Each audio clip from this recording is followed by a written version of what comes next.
What it is, what is up, what is good, gamers? This is Shonuff71, aka Digadulamite. That purple bling bling, y'all never forget. It's the bling bling with the purple tint, man. And your auditory canals are tuned into episode 287 of the Gaming Vessels podcast.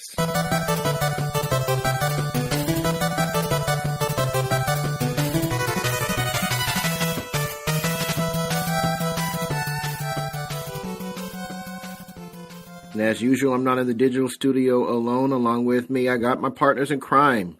First on deck, we got Dez, a.k.a. the Bay Area Terror, a.k.a. the High-Res Hater. That's me, back in the place to be. I hope you all missed me because I'm back, and I'm ready to talk about games with these fools. I mean, with Joe and with Jabroni and Kev. Welcome back there, sir. Yeah. I missed you. Welcome back. Yeah, AKA the dream was my the cat was my ticket out. AKA that gamer stepdaddy. That other voice you heard was Trader Joe, aka Jabroni Chief. Yeah. But you might also know him as the Food Max of Gaming, who can maximize your gaming dollar. How you doing, sir? I'm doing great. I have ended my birthday celebration. I actually had a birthday celebration week. So it's like, it's been like one thing after another. It's been really fun. So I just got back from spending some time with Desmond and Paul, and they threw me a nice little birthday gathering yesterday, and they worked hard. Desmond slaved like on the grill, and made me lots of proteins. Made everyone lots of proteins. So. What'd y'all eat? Chicken, barbecue chicken, hamburgers, barbecue sausages. We had a chicken sausage and an all beef sausage. Joe wanted some Bill's potato salad. And then what else? We had a friend of ours, Noelle, brought over from her garden. She brought over bacon wrapped peppers, and then regular peppers. Yeah, bacon wrapped jalapeno poppers, then regular jalapeno poppers, and then deviled eggs from her own eggs from her own chickens. So yeah, she hooked it up. Cool. Yeah, she hooked it up with her with stuff from her fresh garden and her chickens, and then she it was pretty dope. And then we had an ice cream cake, and it was great. Joe was like that little kid who had never had a party for him, so he was like, "Oh my god, she's so good at it!" And I was like, "Oh my god, yeah." I'll post. I took some pictures for when we cut the cake, so I will post those in the Discord. That way you can see just how happy Joe is. He's like a happy little kid, just super happy. And I'm like, oh, I'm happy for you, Joe. Yeah, I'm old. I am still appreciating this life of mine. Yeah, so. He was like, oh my god. I'm like, yes, Joe. That's what we did, Joe. We did this for you, Joe. And he's like, ah. He started crying a little bit. It's like, stop being all weepy. So maybe next year we could go to McDonald's and go to the play space and get into the ball pit and all that one. They don't have those anymore. Sorry. I think COVID killed the last of that. Yeah, I think so too. Probably. Yeah. And no ball pits, sir. So mothers, your kids are safe. Yeah. Oh god. All right. With Chris Hansen warnings aside, we can move on with what is always our. I ain't hiding no ball pit. Get out of here with that crap. Okay. There's a joke in there somewhere, but I'm somewhere moving that alone. Yeah. Yes. Okay. Yeah, we ain't. Yeah. Well, let's start with what is always our first topic on the docket. We got a playlist coming at you.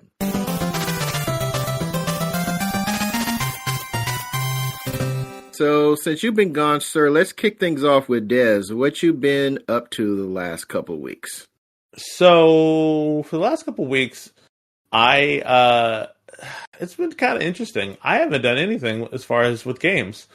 I really haven't played any games. Been doing a lot of work at work, and the only thing that I've really been doing is well, I had went to where did I go? I had Gen Con. Gen Con.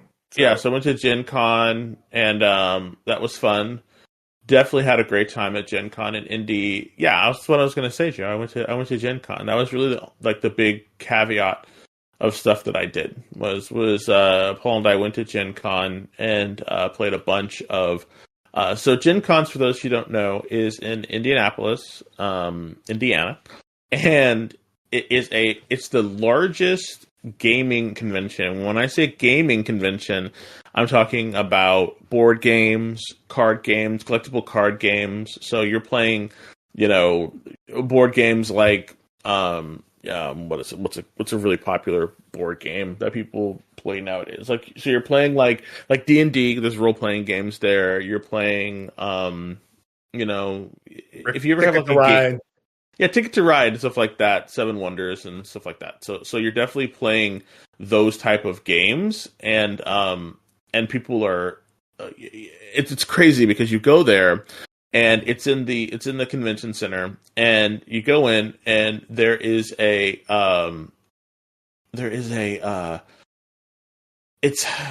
convention center, and then right next to the convention center is the Oil Stadium. And in the stadium is where they have all of the role playing. So it's just tables and tables and tables and tables of people playing games, right? And then you go into the convention center, and they have an area that's for folks to go and buy the games, and people are doing demos of games. You have all different types of games: board games, card games, dice games. And you have all the retailers like Ravensburger, so like Lorcana's there, Magic the Gathering, Hasbro's there, and on one side is the retail floor, and on the other side is the play floor where people will play games. And so I've been to various different cons. I've been to Comic Cons, I've been to PAX, so video game cons, but I've never been to a full on it's sort of like PAX Unplugged, but I've never been to like a gaming con that's specific for board and card games. So when I got there, I was like, "Oh, this is interesting." So when I went through the floor, Paul and I were done with the floor, the retail floor, in about an hour, and then we kind of were like, "Okay." No, sorry. It took an whole day. It took a whole day to go through the retail floor and see everything and demo a couple games. And then the side that is where all of the gaming is, it had over 22,000 various different games, there are 22 different thousand events that you could play in. And those events were 24/7 for the 4 days. It started on Thursday and ended on it actually started on Wednesday, but the Wednesday was more of a education day where people could come and learn how to make games, meet people who make games, and take educational classes and stuff like that. But the actual con starts on Thursday and goes until Sunday. You could literally play games in the convention center 24/7 for those 4 days if you wanted to. That's insane. They had games starting at midnight. 1 o'clock, 2 o'clock, 3 o'clock. And they would go for like 4 hours, 2 hours, 1 hour. The shortest game that you could play in was like an hour, and the longest one was about 5 hours. And people would do that. Like I play D&D, normally, and I play it on Fridays. And one of the guys who's in my D&D group, he went and we hung out and we played a couple games. We played a game together and hung out. And he played like every day. He was playing like 4 and 5 games, and I was like, wow. And I didn't realize that, because I didn't really look for anything, because I was like, okay, I'm just going to I'm just gonna like look around and kind of see what I'm doing and hang out and try to understand what's happening. But man, you go there to play games, and I had never really done anything like that, because I usually go and I'm gonna go to maybe a seminar, or when I'm at Comic-Con, I'll go to like a talk or something. But I'd never like sat there and played a game for go to a con to play a game. It's just something that I never really did. So I was like, wow, and so people, the events sell out. They cost money to do it. Sometimes they're free, like learning how to play. If you want to learn how to play a game, sometimes that's free. They'll have tournaments. They'll have championships and whatnot. And if you don't set up a time or know your plan of what you're going to do, you won't get in. Like you just won't get in to do anything. It was crazy. It was fun though. Like it was, once I realized what I needed to do, it was great. And I really want to go again. Like I really want to go now and look at the games and actually take the games, and actually play the games that are there. So if you like gaming, if you like playing games with people, that's kind of one of the things, is you kind of got to be open to hanging out with people because a lot of people will come in and they will like, you'll just hang around and play games, and it's just really kind of fun. So I had a great time. I had a great time. I cannot wait to go again, because it was just a lot of fun. So, but yeah, what was that? Are you going to try to do the same type of activities at PAX now that you've had experience doing at Gen Con? Maybe. There's a game that I kind of really got into. So I love playing, card games. I play Magic the Gathering pretty regularly, and I started getting into the Bandai card games. And they have like One Piece, they have Arena, they have One Piece, and they have Arena. And Arena is a card battler like Magic the Gathering, but it has all of their IPs. So you have like Jujutsu Kaisen fighting some Dragon Ball Z characters, fighting some characters that are from My Hero Academia, fighting people from like Demon Hunter. So it's just like a catch-all. It's like that fusion video game that they have, but it's a card game. And then they have Dragon Ball Z. Its own Dragon Ball Z Super has its own card game. But the card game that I kind of got really into was the new Gundam card game. And it's pretty fun. It's pretty fun. It really sparked my my enjoyment of Gundam as a franchise, which is kind of interesting because I haven't really I've seen a couple of Gundams, and its lore and its history is pretty staggering if you really want to get into it. But the way the game looks and how it plays is really very fun. So that's why I was like, okay. And so now they're gonna have at PAX, they're gonna have a Gundam kind of tournament. I'm thinking about playing in it, but it's only 3 hours or something. So I don't know.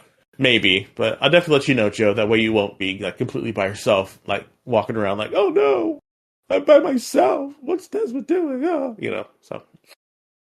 But I'm a grown man. Live? I will live. Yes, you'll live. Okay. I might even partake. Do some master.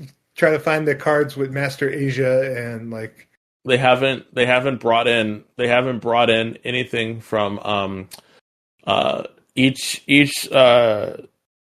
every couple of months they release a new pack of games or a new pack of cards, and the G Gundam has not been released yet. So they've only started with the first one, and I think the first one, there's another one coming, another pack coming. That's Iron Blooded Orphans is coming, which for Mercury and stuff like that. It's funny. I started which for Mercury on YouTube. I started watching that. It's pretty damn good.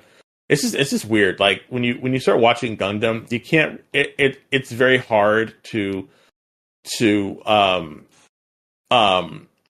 go back sometimes because it just looks completely different. By that I mean the animation. So you'll be sitting there, and the animation that's in like 2000s is completely different than the 70s, of course. And so, like watching, the slick, super cool animation from now versus the animation from the 70s, it's like night and day. And so sometimes people are just like, oh my god, So it's pretty interesting. So, but yeah, I'm here for it, and it's pretty cool.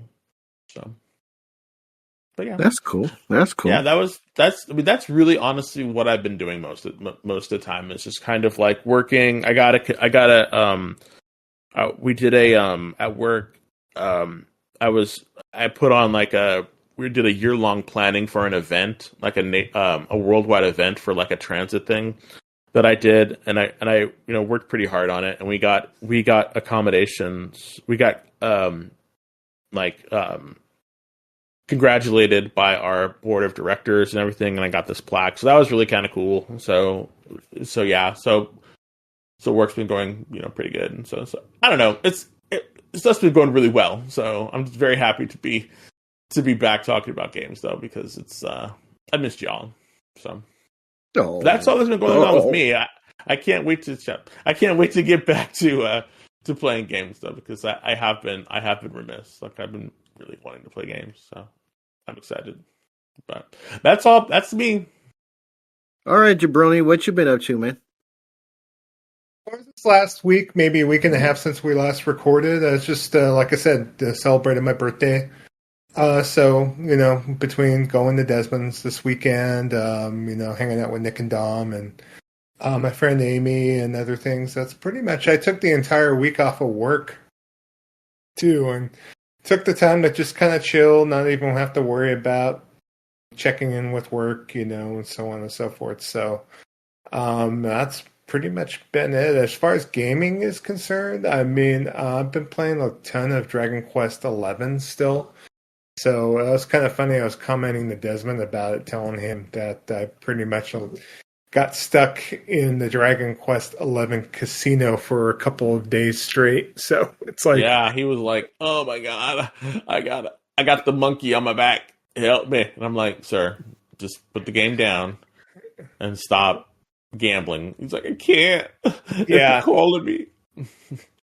Pretty much, it was the point that I got to Puerto Valor, basically, as a point in the game. I got all the members of my party now, basically, and it's a point that once I got to this particular point in the story, I mean, it's trying to push me to get on my ship and explore the entirety of the continent, of the world that's available to me. But no, my dumbass is sitting in the casino in Puerto Valor, basically just sitting there trying to earn enough money on slot machines, on poker, and on the slime quest to be able to earn enough money to get weapons and armor for my crew. So they had armor and weapons in there that are obviously way higher powered than the stuff I have now. And so it's like and right now in the game itself, I mean, pretty much all the battles have been easy. So getting these extra weapons and armor in this casino is not exactly going to, make the game any, it's not like it's super hard and I'm just trying to get these weapons to grind so I could have an easier time in the game. It's been kind of easy breezy in the game to begin with. So I decided once I fire up the game next time that I am going to leave the casino. I'm going to leave the one spear behind for one of my characters. And if I happen to get some time to go back and take a look, I will go back. But I'm already powered enough in the game to where I should be okay to explore and move on. So the min-max is gone. I did earn the achievement for playing so many casino games. I mean, I literally spent I think 10, 15 hours in the casino. So I know you did. I think a couple nights, man, I was up until 2, 3 o'clock in the morning because I'd be sitting there falling half asleep and just rolling them slots. rolling them wheels. In fact, one of the types of slot machines, the Slime Quest slot machines, you could put it on auto roll. So I just sit there, hit L3 and let it just run. And I'm just sitting there, just like looking at my phone and peeking up every so often. So wow, that's how involved I got. But I mean, that's kind of cool, I guess. Yeah, kind of cool. I think from what I saw that there is actually a Dragon Quest mobile app that's nothing but the casino games, basically. Wow. It is popular in Japan, but it's a point that, I mean, I guess if I want to get my casino fix, I could download an app for my Android phone and go at it. But so yeah. Also been playing, I made the trip up to Desmond, so, I loaded up my Switch 2 with all sorts of fun stuff. I loaded up my Steam Deck with some new games, and guess what I played? I played Legend of Heroes Trails in the Sky again on that, so it just seems like it's my comfort food while I'm riding the train. It's like more JRPG. I've been on a big JRPG kick on there, so I basically resumed my campaign from the last time I went to Desmond's.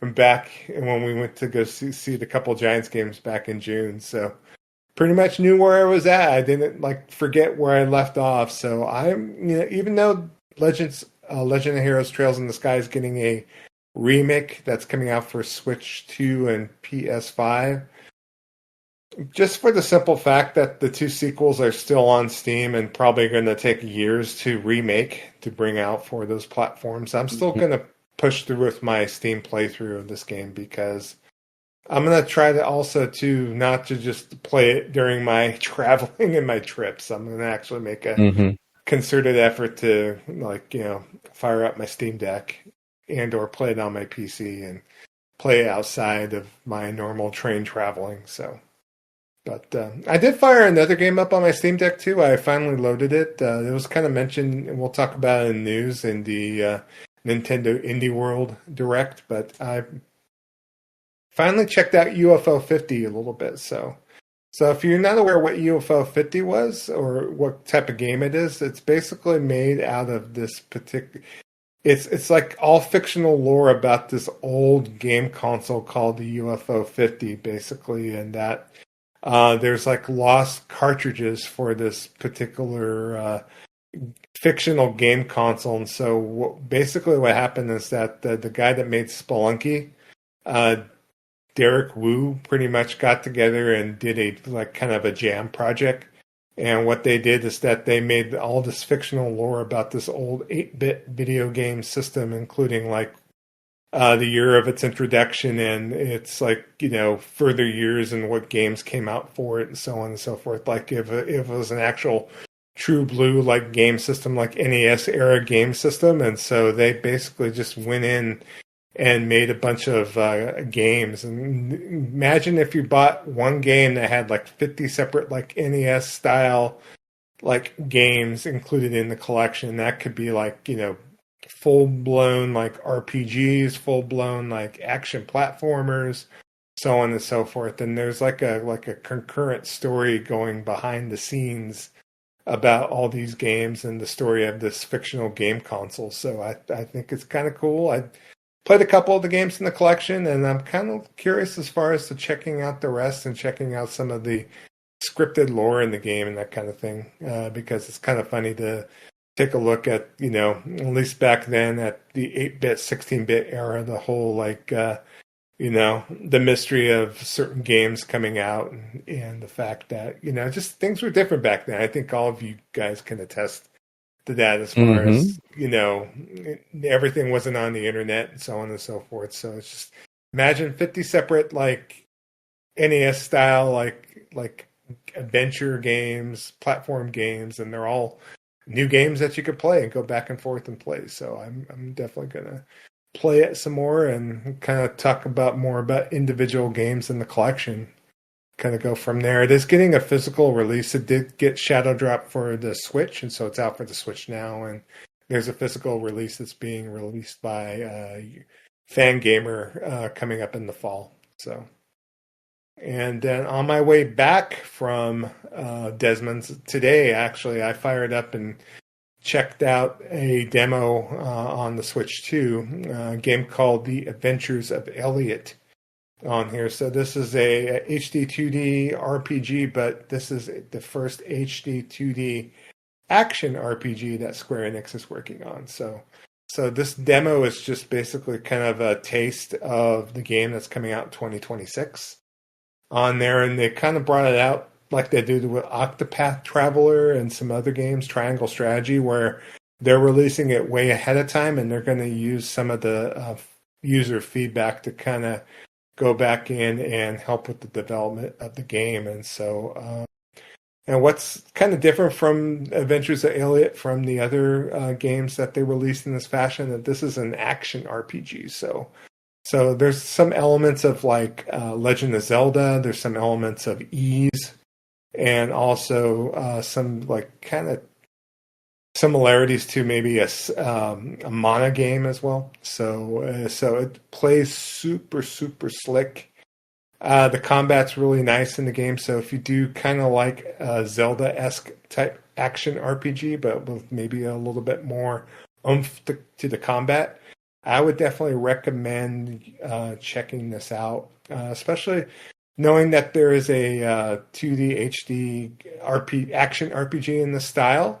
Really stands out to me too. So I mean, it's played really well, and I really enjoyed the time I spent with it on there. I know with the demo that they're emphasizing more not of the story, but just of the traversal and the combat in the game. So you wind up at the beginning of the game, you get like a bomb, like a Zelda-esque, Legend of Zelda bomb. You get an arrow and bow and arrow, and then you also get a sword on there. And then you have a fairy companion that it will follow you, and you could actually control with the right stick on there. And if you happen to be playing the game multiplayer, the second player can control the fairy, and so the fairy could do certain actions like move ahead and help you in combat as well. So I definitely, and the art style is gorgeous. So if you happen to own the Switch 2, I think this game might be up your alley to check out at least. So I'll have to take it out. Thank you.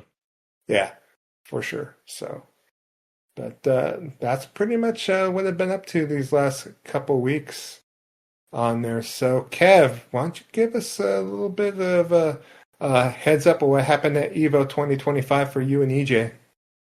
Oh man, EVO was a blast. It's I don't know. Again, it's probably like I think I said at the last episode. It's probably the closest I'll ever be to a sports fan. I feel like I'm thinking in my head like this must be what it's like to be a sports fan going to see your favorite team or teams play somewhere in some sports ball arena. But so we didn't go last year. Our first time that we went was in 2023. We didn't go 2024, and 2025 they held it at the Las Vegas Event Center. That's not exactly what it's called. I can't remember it right now, but the event center is huge, like super huge, and it was only in one hall. But the thing that was different from when it was at Mandalay Bay was that for all 3 days, the whole floor was open.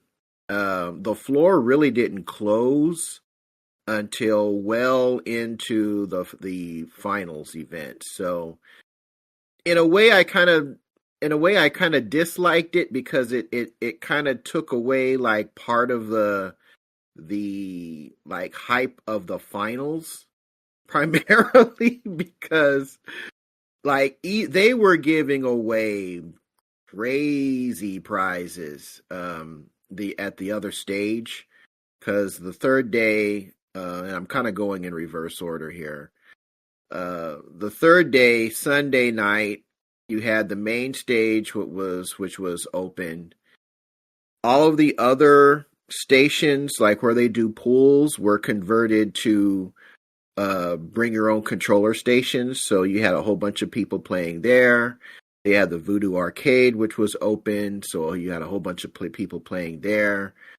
But the other main stage that they had, they were just giving away. They were giving away like fight sticks.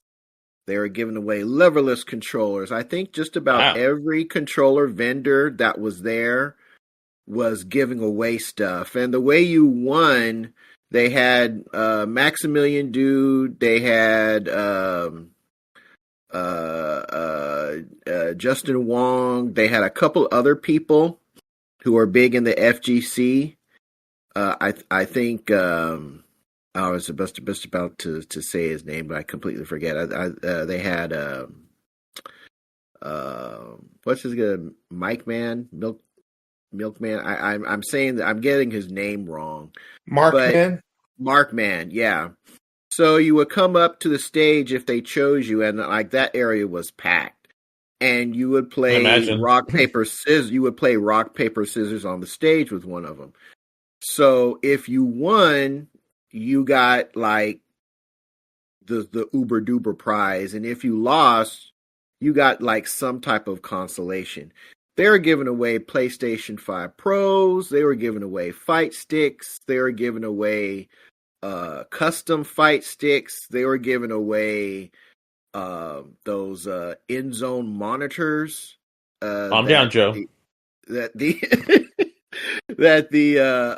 Sony uses for the tournaments at Evo, headsets, just artwork, just like you name it. I think just about every big time vendor that was there had donated just like tons of stuff, and they were giving away stuff all the way to the end of Street Fighter of the Street Fighter tournament. So it wasn't just something that was going on for about a half hour or an hour. It went through the whole night. And I don't even want to imagine how much stuff they gave away. I thought that was dope, don't get me wrong, but I think it also kind of took away from the hype of the finals because people were winning some crazy ass prizes and everybody was just going insane. So it's like, if you didn't know, you might think that people were cheering for what was going on in the finals. But no, they were cheering for what was going on. It's kind of annoying, though. It was. I mean, I get it. I understand what they were doing because one of the restrictions at Mandalay Bay was that it was a big place, but they couldn't have done this as big as they did this year at Mandalay Bay. It just wouldn't have. It just wouldn't have held it. But on the other hand, I felt that kind of drew away from the hype. One of the cool things was that there was not a shortage of seats for the finals because even though the other stages were shut down, all of the big screens were projecting the finals event except for the one screen where all the giveaways was going on. So you were not for it. It wasn't one of those things where, man, if like at Mandalay Bay, man, you got to get there early just so you can get a seat in the arena so you can watch the finals. It wasn't like that. It was literally anywhere you looked, you could find a seat. The screens were huge, so you could enjoy the finals at your leisure. You can get up, get something to eat, whatever you want to do. So I prefer the versatility of the convention center, but I think some of that versatility drew away from a little bit of the hype of the finals, just a little bit. I think overall I prefer the convention center venue better than having it be in a big hotel. So they've already said it's going to be there at the convention center next year. Okay. It's going to be not going to occur during my birthday, thank God. So they changed the time. June. Yeah, it's going to be in June, like the end of June instead of in August. So because people were complaining about the heat and it was really hot there, so it's going to be in June. And God willing, I'll be there next year because it's just awesome. It's like I've said before, my interest in fighting games hasn't waned. Well, maybe a little bit because I like beat 'em ups are my favorite genre now, but fighting games are just like a half step behind that. And it's just that the amount of time that I would need to play, I just don't have. But this year's event in particular just really kind of reignited my desire to play fighting games again. And it was also reflected in the merch that I picked up that I bought this year. So me and EJ, we had a blast. As far as what we played, Marvel Tokon Fighting Souls. Oh my gosh, that game, that might be. I don't know if I would say it's my favorite demo that I played. It's a toss up. It's a toss up between it and another game that I'll mention right after this one. Tokon is awesome. It is a 4-on-4 fighting game. It is a 5-button. 6 if you include the quick dash, but I consider it a 5-button game. The thing that I like about Tokon as opposed to the Capcom Marvel versus games before is that I can the movement is hectic and quick, but it's not so hectic and quick that I can't follow what's going on. That's one. Number two, I'm sure that there's going to be somebody who's going to discover one or find something that's broken about a character at some point. But number two, your whole life bar doesn't get eliminated just because someone hits you with a jab and juggles you in the air for 30 minutes and 30 hours in a day and just depletes your character like you can do with Marvel vs. Capcom. There are no infinites. That was one of the things that one of the guys there was saying. That whole infinite thing is not in here. They're going to do their best to make sure that is not an issue.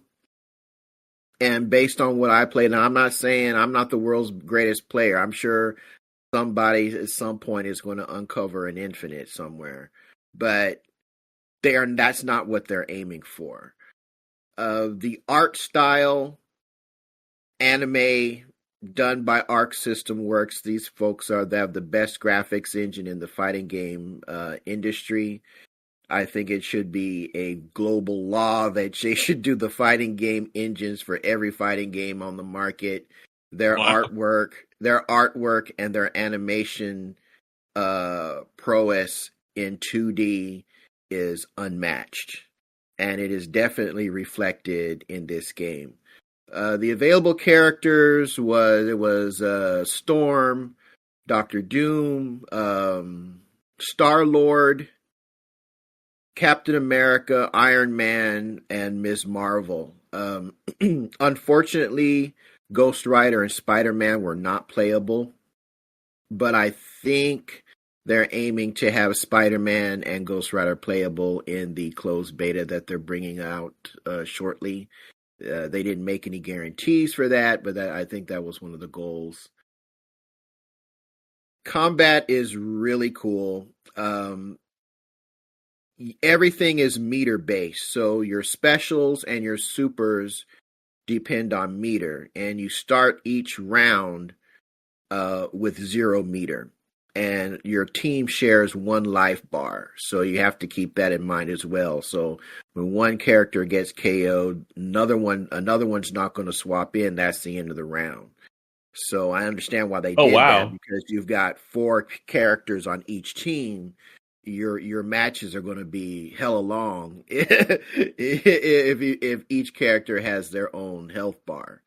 But the cool thing about it is that it forces you to get in close with your opponent, because you've got to land hits, whether they're blocked or they're actually hit, in order to build your special meter bar that will allow you to do your ranged attacks and your specials and your supers. Another cool thing is that same meter, and it's below in the lower left or right hand corner of the screen.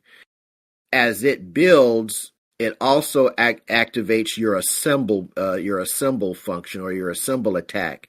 And basically, that's kind of like your team attack. You land a combo, you hit the assemble button, and the other 3 members of your team will land a critical hit on your opponent. So like it's got to be part of a combo, but if you hit the assemble button, then everybody lands a hit. And depending on the position of each character in your lineup, they will do a different attack. And I really like that. So that gives you a whole lot of combo variety, in my opinion. It keeps you from, so it's not going to be a situation where, like in Marvel vs. Capcom 3, like if you got hit by Mega Man's electric dash, you were just dead because you could just repeat it over and over and over again.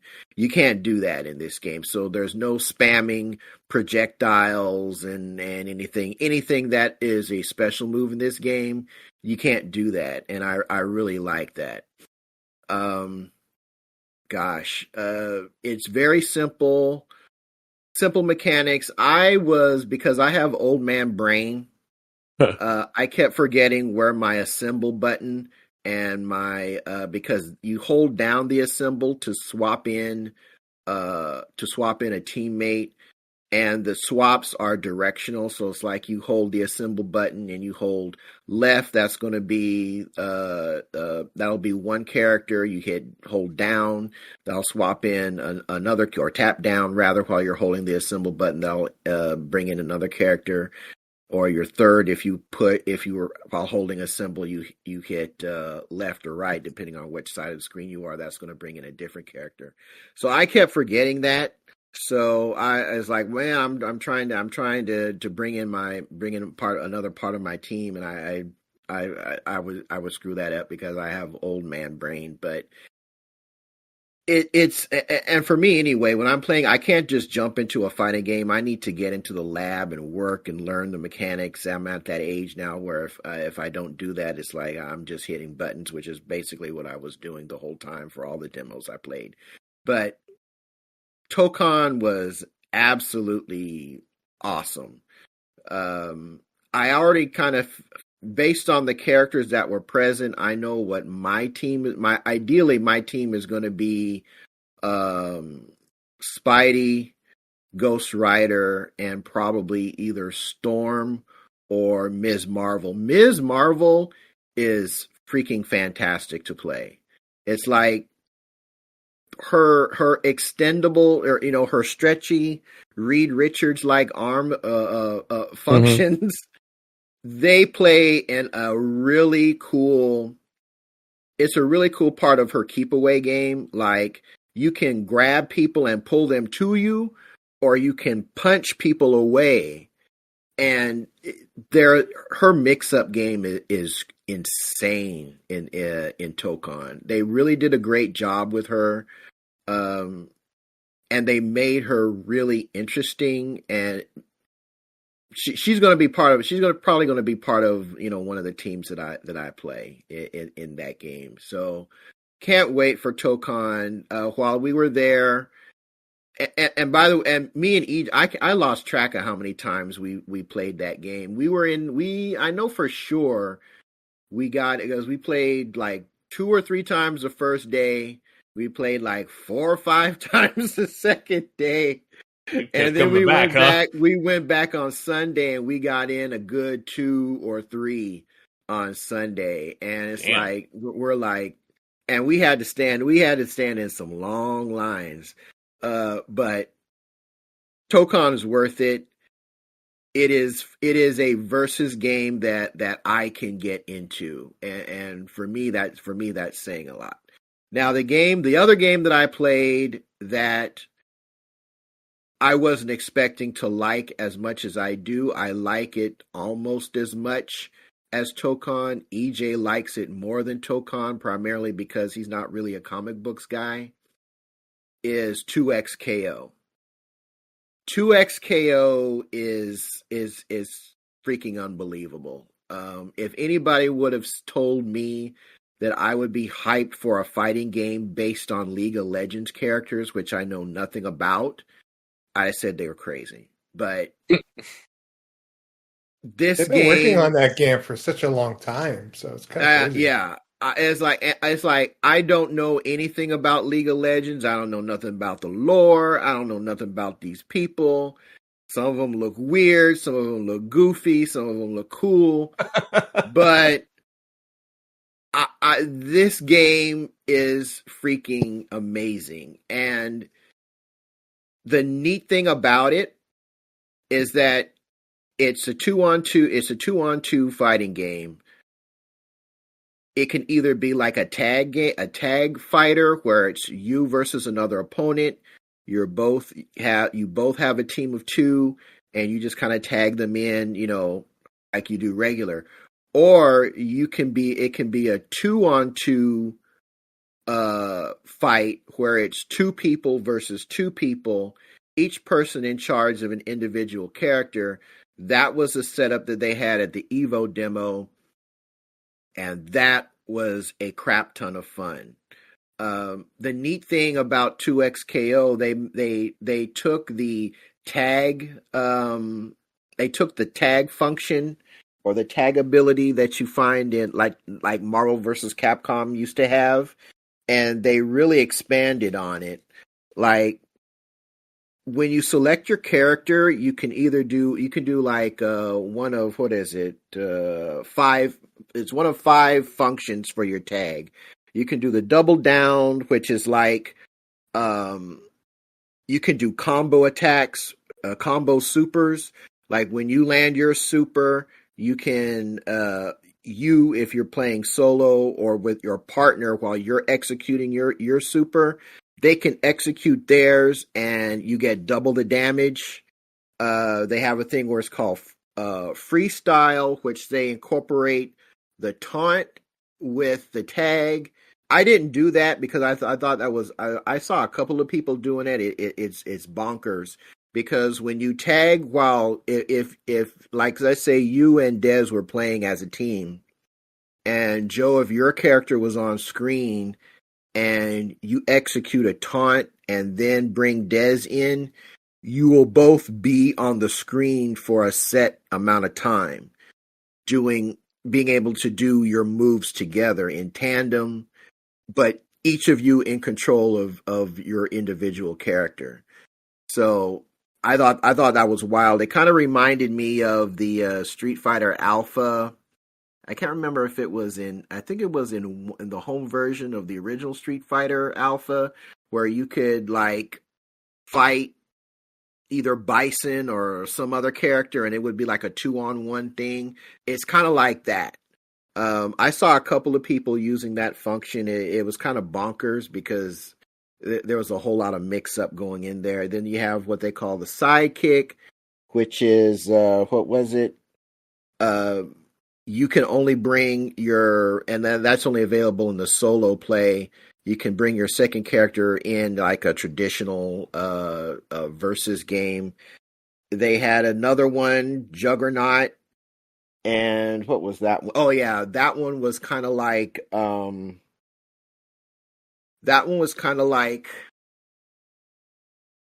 was that? Like Capcom what was that? Capcom. Who was that? Not Marvel versus Capcom. It's that fighting game that it came out with that collection they did not too long ago. Capcom versus SNK? Capcom versus SNK, yeah. It's kind of like a variation of the ratio thing that you can do. So basically, Juggernaut is like a ratio 4 in Capcom versus SNK, meaning that your character hits harder. They get a little bit of boost in mobility, but they get a bit of a reduction in defense. But it's like they just lay on crazy damage. so it's like your one character on the screen is kind of like the ratio 4 option you can do in Capcom versus SNK. And then they had like what was the last one? They call it 2x assist. And 2x assist, where you can do 2 assist attacks for the cost of for one. So it's like you're able to land 2 attacks instead of 1 when you bring somebody in. Me and EJ only did the double down.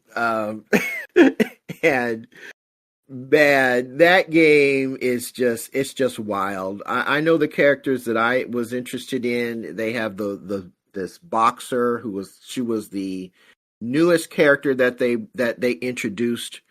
I can't remember if they were in the last beta that they did. I didn't do that one, but they had her playable at the 2XKO booth.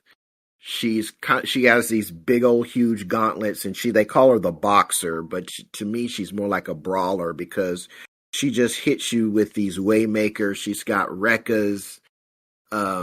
She can lock you down with her rekkas really good. I know for me, my team is probably going to be her and the samurai guy because I really like using him. I used him back in 2023 when they had this booth up. But man, 2XKO was just again. My mind is blown by the fact that I give a damn about a League of Legends game. That's the thing that kills me. So for everybody, right? Yeah. The next game we played, Invincible Versus. Crazy. That's another. It's another 5-button game. Light, medium, heavy, tag, and there's another button that does something else. But what I like about it is, although it looks like it plays like Mortal Kombat, it doesn't. It plays like Street Fighter. So it's got Street Fighter motions, none of this back, forward, back, and you're not holding a block button or anything like that. What's dope about it is that for those who are unfamiliar, like Invincible, I think it's based off an indie comic, if I'm not mistaken. I can't remember who makes it. But it's very gross. It's kind of like think The Boys, people getting hit and getting their heads knocked off and blown up, and all kinds of funky stuff happens in Invincible. And if you end a round with either a special move or a super, that's your fatality. And I love that because you don't have to remember a whole bunch of button sequences and directional pushes in order to execute a fatality. It's like literally part of the combo. So I really like that property, right, Des? Say that again. Sorry. You're familiar with Invincible. I mean, you watched the Prime. Yeah. I read all the issues, so I know everything about it. It looks really good, and I will definitely be playing it. I'll probably play it at your house, Joe. So okay. we can definitely play a couple of rounds, and I can make you cry. So yeah, I'm happy. Battle Beast is the GOAT. Yes, Battle Beast is awesome. I mean, Battle Beast is just like he hits like a freight train. I mean, it's like he takes off so much damage.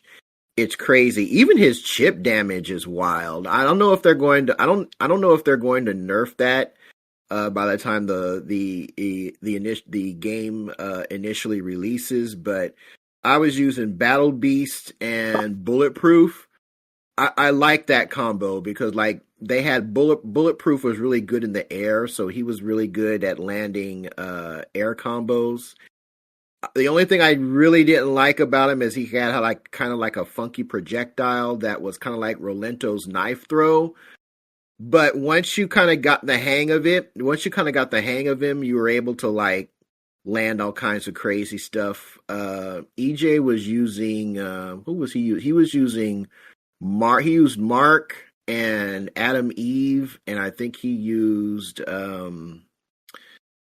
it was like this other guy who used Dynamite. I can't remember his name, and Battle Beast. And it's like I don't think there was like a weak character in the roster that they had they had for this game.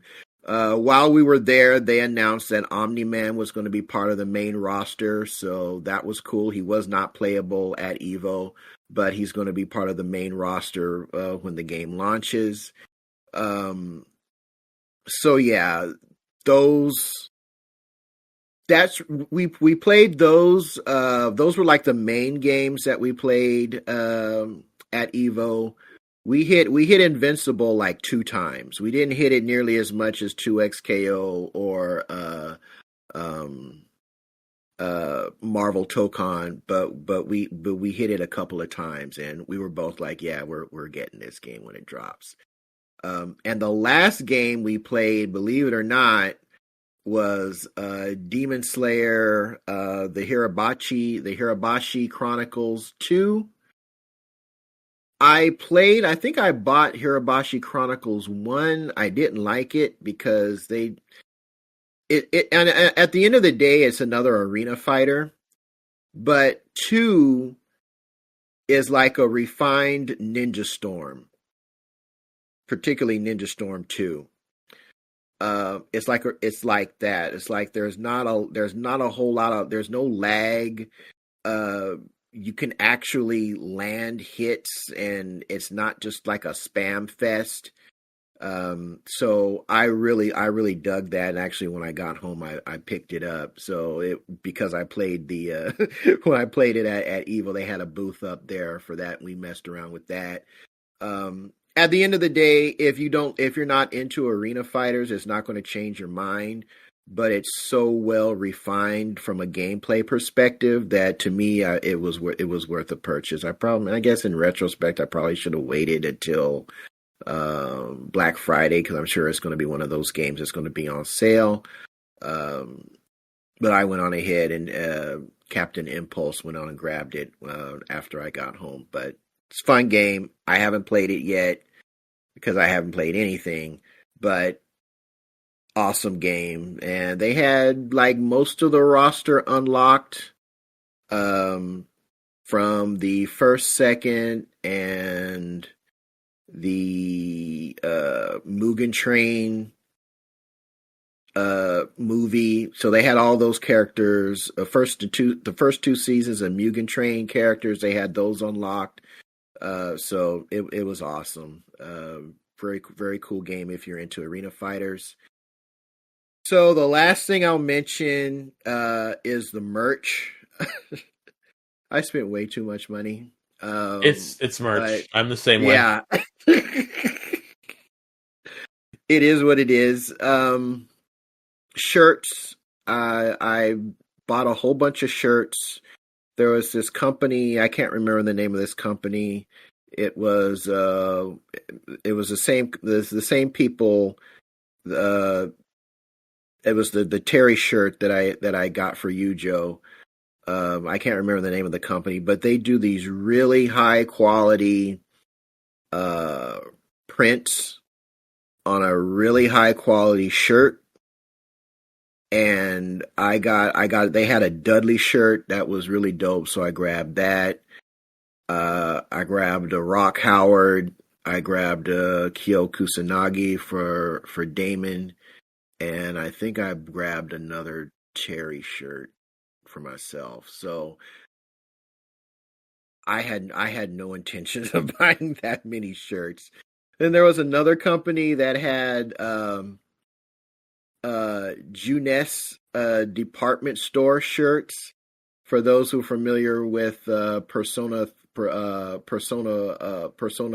Persona 4 Golden, they had the Juness, these Juness t-shirts, and they had the little theme song written Of course, it's all in Japanese. I just asked the guy what it was saying. He's like, everything's great in your Juness. It's like, yeah, that's what it says on the shirt. And they have all the items from the Juness store on it. I couldn't help but buy that. Me and EJ both grabbed that. So I bought a whole bunch of that. They had these really cool stickers. Joe, I got two for you. They're kind of lewd, but they're really good. The two that I got, yeah, he showed me. The two that I got for Joe were the tame ones. Really? Wow. Those were the two tamest ones that they had. They had one of 2B, which is just like, okay. You're like, I mean, the whole thing was just like Gooner bait, and it like that was one of the busiest. It was like one of the busiest art vending booths that was there at the show. But they're just really high quality stickers, and it's like, okay, it's like I ain't trying to have to explain any of this to my wife. So I didn't get any for me. But the two that I got for Joe were the tamest ones. I think it was Jay Bennett, and I think Mai. It was Mai, yeah. Mai, yeah. Those I'm debating about putting them on my car, but I don't want to like, hey, look at me. Look at my Mai. My. Yeah, don't do that. Don't do that. Yeah, the 2B one was, oh my gosh. They also were doing skateboards and snowboards with their art. So they had one of Chun-Li. It's like, okay. On a skateboard. There was like, and we saw a whole bunch of people with their artwork walking through Evo. So that was like Gooner Central. But wow.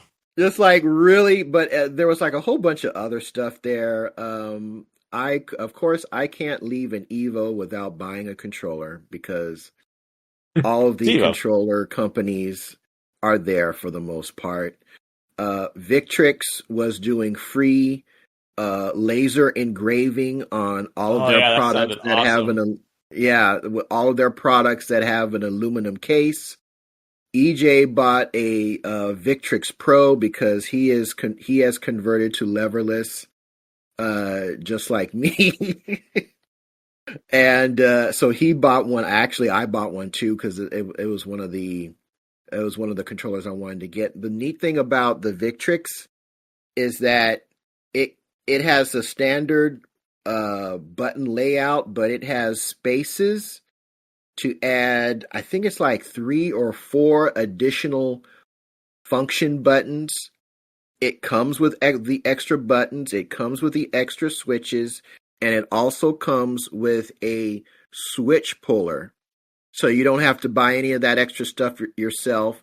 It all stores in the base of the controller. So all you do is just like undo like a couple of clips, open it up, grab your spare switches, grab your spare buttons, poke out the reliefs for the, or no, you don't poke them out, you just kind of pull them out or lift them out. For where you want to add an additional button, you put it in, bingo bango, you're done. There's no muff, no guff, none of that. For my stick, I got the Evo logo engraved, and I got a kind of like a headshot of Terry Bogard from his Fatal Fury look when he had the cap.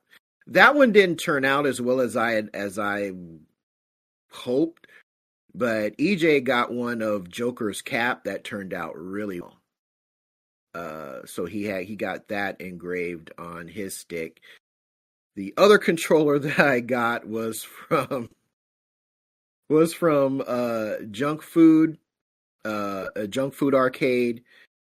They have a controller called the Swirl, and it's like, I don't know if you've ever been somewhere and you see a product that you look at it and you're like, what the hell is this? It doesn't look like anything you would have ever purchased or would have wanted to purchase. But when you sat down and used it, it's like so many things just automatically clicked. That's the swirl. It is a leverless fight stick. It is a dual sense. It is a keyboard controller all in one. When you hear that, it makes no sense. But when you sit down and use it, there's still going to be a bit of a learning curve, but oh my gosh, it's one of the craziest in a great way, ergonomically sensible controllers I've ever used. You don't need any third-party adapters. It runs on everything under the sun, from Xbox One all the way to PS5 and PC. No adapters needed. You can pretty much play just about any freaking game in the world. They had one kiosk set up with a swirl where they were doing Elden Ring. They had another kiosk where they were doing Mario Kart World. They had another kiosk set up where they were doing Street Fighter 6. And the controller works brilliantly with all those different games across all those different platforms. It's freaking unbelievable. I don't know if it's going to it's probably not going to replace my DualSense Edge as my default controller for when I'm playing, like action games or something like that. But for fighting games, and if you just want to try something different, the guy did say that a lot of his customers who wound up buying it said that they felt that this controller would breathe new life into games that they finished just because of the way that you can control everything on screen. Instead of sticks, you have these domes, and those domes they are spaced perfectly. They feel perfect. When you look at this controller, it's like none of this makes sense. You got keyboards and switches and domes. It's like none of this is supposed to make any sense. But when you sit down with it and use it, oh my God, it does. It really does. So, like I said, absolutely insane event. About a whole bunch of merch. I'm debating about grabbing actually a third controller, which I know makes no sense, but makes every sense. They had You're talking to Joe over there. Brooks had a leverless controller that it is a 16 button fight stick, but it's portable. And they had they had it at the controller museum. If you're on our Discord, I had pictures of it. They had it there at the event where Brooks had a booth there. But I'm like, dang, I don't want to spend any more money.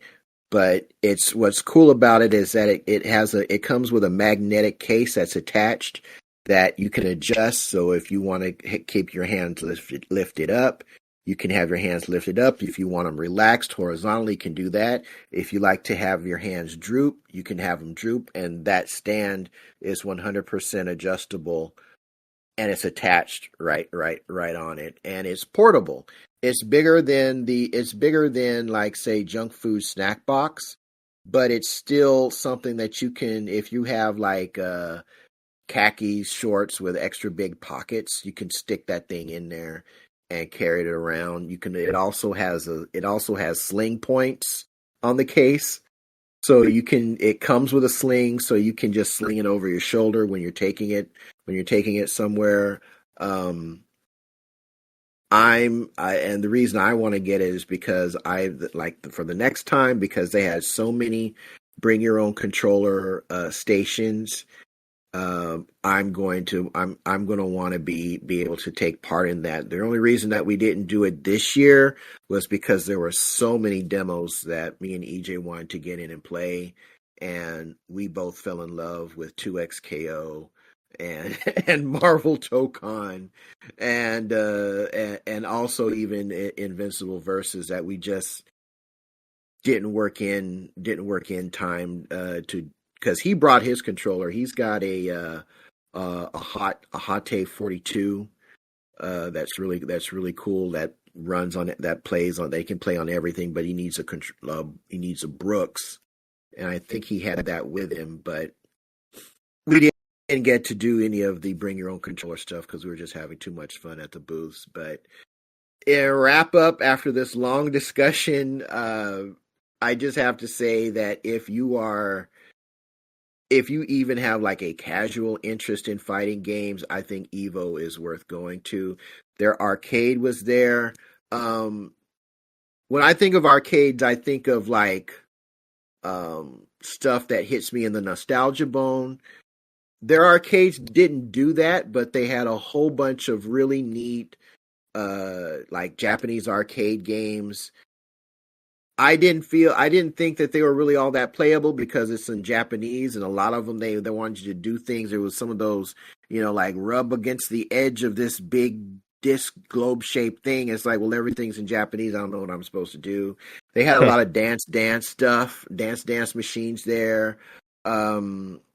2XKO had made like a whole bunch of arcade cabs, so that place was jam packed. There were some Street Fighter 3s, a lot of shmups, that they had there.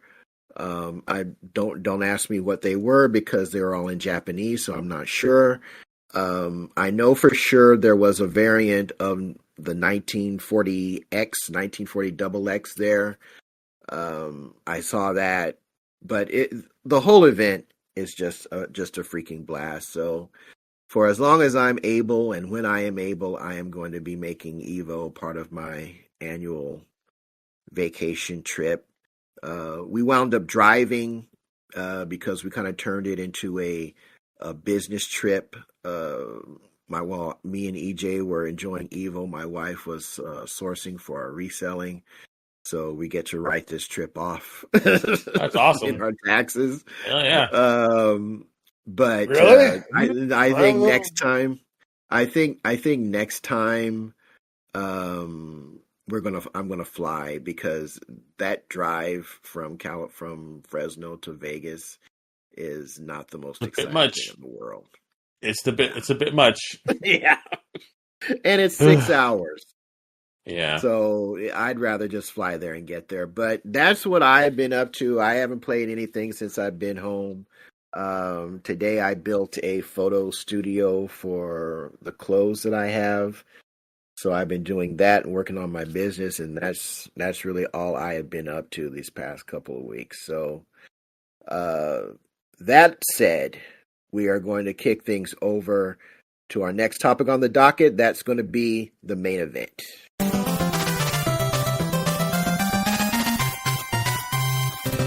So Des, brother, you got the mic, man. All righty. For this episode's main event, we're gonna go back to Goonie's main event question that he asked for the last episode, and I am going to answer that question for all of you right now.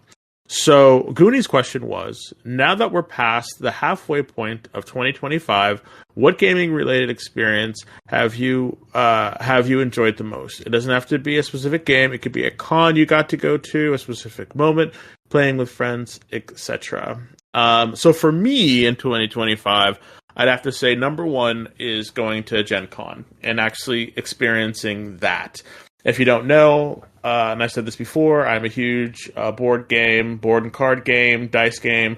If it's a game, I really like playing it, and I really like exploring it. And going there and actually doing that just felt really, really cool. And I felt just really, it just got my juices pumping, because you might not know this, but, I have dabbled in creating actual card games and role playing games. I used to do this a lot more when I was younger, and I have actually prototyped some games. So I'm actually thinking about, what would that look like if I was to actually prototype a game. So part of me is kind of like using this as sort of like a possible way to like get into designing and making games. I really think that would be fun, and I really think that would be something that would really be interesting for me. So going and doing this has really made me it's really given me a lot more to think about as far as what I would want to do, and what I want to create. So so that was the one thing that was really super fun for me this year, and I cannot wait to go back again. If you out there are close to Indiana, or if you out there want to go to Indiana, and play games with me and hang out, that would be kind of cool. I think it would be a lot of fun to go out and hang out with people and play games all night and just kick it and just be, happy and all that good stuff. So that is one of the things. The second thing that I'm most excited for is to go back to PAX with Joe. I really like going to conventions, and I really like going to conventions with Joe. He's very silly, and I enjoyed hanging out with him and going to cons. What are you talking about? Am I silly? You're very silly, sir. You're a very silly guy, and seeing him kind of ooh and ah about various different games and seeing him just be like, oh, this is so cool, and ooh, it just makes it kind of cool for me. So I'm just like, oh, So for me, I'm definitely happy to hang out with him, and so I'm very happy to be going and doing that. Another gaming experience that I really enjoyed, and that was getting the Switch 2. I know Switch 2 has its people kind of polarized. Some people really enjoyed it, some people really didn't. I was happy that I got it. I'm also happy that Nintendo is actually thinking about changing its stance on the game cards. And I'm thinking that hopefully, God willing, they will take this as a sign and change up their practices. So it's a hope. It's a hope, let's just say. But that's pretty much all that I've really been feeling. I do know that I really want to do more group play activities. I know that we have been doing a lot of single player stuff. I really hope that our community come together again and we can start playing multiplayer games again. I thought I really enjoyed hanging out with all of you, Goonie and Chase and Jason, Searching Fire. I really hope that we're able to do that. I know folks are are getting older and they got stuff to take care of, but I really hope that we can do that. So, but that's last pretty episode about Borderlands 4 possibly being like the game that will bring us all together as a group again, as far as group play and that kind of thing. So yeah, I would hope that'd be really dope. But other than that, my friends, that's really all that has been going on for me in 2025. I am, I'm here to, play games and chew bubblegum, and I'm all out of bubblegum. So, that's pretty much it. What was it? So for our next main event, I'm again putting it out there to our listeners. We're really trying to get some more community support and engagement. So please let us know if you have a question that you would like the three of us to answer and our community to answer. Please do so. You can always answer any question that you've heard in the past. If you're just joining us and you're listening to our older episodes, you can definitely answer any of those questions. We will talk about them on our show. We can answer. You can either put it in on Blue Sky, or you can come to our Discord and do that. I'll let you know our Discord. If you stay until the end, Kev will definitely let you know how to join our Discord, because we really want to grow and we really want to talk about this stuff, and we really want to, go and really grow this community. Also, let us know in the Discord or in our Blue Sky, or even in YouTube. We do post on YouTube. Let us know anything that you want us to look out for while Joe and I are at PAX. Do you want us to report from PAX? Do you want us to do video from PAX? Do you want us to do just audio from PAX? Do you want us to do anything for PAX? Let us know, because usually we go and we'll do some stuff and then we report back. Do you actually want stuff or content from us at PAX? Let us know, because we Joe and I just might do that. So I know Joe's kind of like, oh my god, do what? But yeah, that might be kind of cool and fun to go in there and do that as well. So let us know. Again, we are a community driven podcast, and we want all of you to help us drive these vessels to the finish line. So, but that's it for me. And what follows me? It's the Jabroni Gaming News.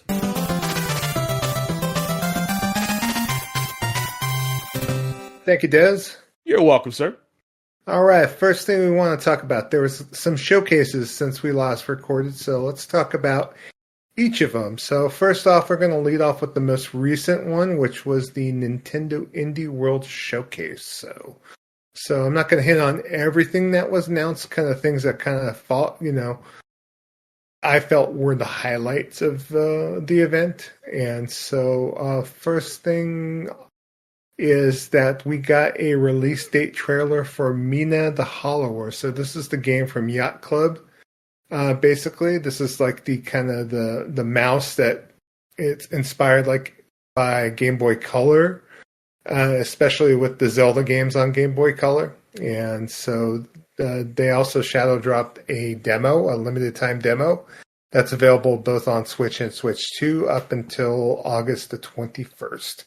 On here, the release date is going to be for this game, as it's going to come out on October 31st on Halloween. So on there. So if you're excited for Mina the Hollower, definitely keep an eye out for it. Definitely download the demo and check that out. I thought it was kind of cool. I've seen this game numerous times on numerous events. I think you have as well, Des. I don't know if you're excited for this one as well as I am, but are you asking me a question? Yes. Yes, I'll probably end up playing it with you and hanging out with you and experiencing it with you. It's a single player game, but I just wasn't sure if you were looking forward to this I don't care game. if it's I don't care if it's a single player game, Joe. I'm probably going to do it, hang out with you, sir. And So yeah. But yeah. How are you feeling about it? I'm pretty excited about it, yeah, because as far as the Oracle games on Game Boy Color, the Zelda games, were kind of really cool, couple of games that they worked on with Capcom. And this is kind of bringing back to that, and also Link's Awakening a little bit on the Game Boy Color. And so, I enjoyed Shovel Knight quite a bit. But obviously, this is something new for them, and I'm really curious to see how well they kind of pull this off. So I'll definitely talk about it next show, because I downloaded the demo and it's on my Switch too. So we'll see if I can get around to playing it and then talk about it on the next show. So also announced during the Indie World presentation, there was a new game from Crypt Custodian and Islets developer Kyle Thompson. So this game kind of looks crazy. It's called Well Dweller. It's a dark fairy tale Metroidvania on here, and it's basically about a tiny bird named Glimmer on here. So basically, Glimmer is this bird that's wrapped in armor, basically armed with a matchstick, and the combat looks kind of crazy. It kind of gave me some Shovel Knight vibes a little bit, but I definitely like the look of this one. It's coming out for Switch sometime in 2026, so this is for Switch, original Switch, and obviously it's probably going to be out on other platforms as well, but at least got featured here. Definitely, if you haven't checked the trailer out, I would recommend going and taking a peek on it. It's also available on Steam as well, so it's listed as coming soon on there. But the combat just looked kind of crazy from what I saw. So definitely, if you're like the Metroidvanias, I say take a look out for that. Also, there's an update to Little Kitty Big City. I know, Des, you played this at my house when it was on Xbox Live on here. I wasn't sure if you ever wanted to go back to that game or not. I know you enjoyed playing it from the little time you did get a chance to play through it or whatnot. But yeah, it's a fun game. It's a fun game. I need to sit down and I need to start playing it again. It's fun. It's very silly. It's fun. I do think that the new expansion is going to be super fun. And it's, again, like I said, it's one of those games that you just kind of put out there and it doesn't ask for much. I mean, you're a cat trying to get home and you're going through wacky stuff. So I'm like, yeah. Okay. So the picture perfect update basically is going to feature a photo mode, cat customization features, and much more. So, and also another game. Yeah. Are you looking forward to it? Day one. Day one. Wow. Yes. Day one, Joe. Day one. All right. Probably not. Probably not. Okay, another game that kind of caught my eye was this game from Devolver Digital that was announced on their Summer Games Fest reveal called Ball Pit. So this basically, imagine if you're playing something like Vampire Survivors, but basically going through playing Breakout or Arkanoid on there. But imagine it being a bullet hell Arkanoid. So it's just auto-scrolling levels, breaking ball attacks, and so on and so forth. So it's coming out on the original Switch on October 15th. It's coming out for other platforms as well. It's coming out for, I think there was a PlayStation trailer for it. Obviously, it's coming out on PC. So, I mean, taking a look for this once it does come out in October. I think it might be fun to play a brick breaker game that's also a bullet hell shooter-esque and has a convoluted plot too on the top of it as well. So silly. It looks fantastic. I cannot wait to get it. It just I'm trying to it's so silly. It looks really, really good. It is a top down. It's like a ball breaker game, but it has this it has characters, and the characters have different attributes and the things that they do to the balls that you're playing with. So yeah, that's what's so crazy about it is there's just so much silliness that you get with it, and it's just a fun. It just looks like it's a fun game, and it's already out in early access on Steam, as is everything. And you can, what I have seen is just super, super fun. It looks super, interesting, and I am interested in playing it because one of the things that I'm really finding out that I really enjoy is I really enjoy these games that take a very simple and easy concept and then add something to it, and add something new to it. So taking a game like Arkanoid and then saying, how could we make Arkanoid different, or what can we add to Arkanoid to make it interesting and fresh? That's what they're doing, and I really enjoy when companies or when creators do that. It just adds to the level of fun stuff it just adds to that, and that's what I'm really like. Yes, like this is cool. This is what I want to try. This is what I want to experience. This is what I want to do, and this is one of those games that kind of like really scratches that itch.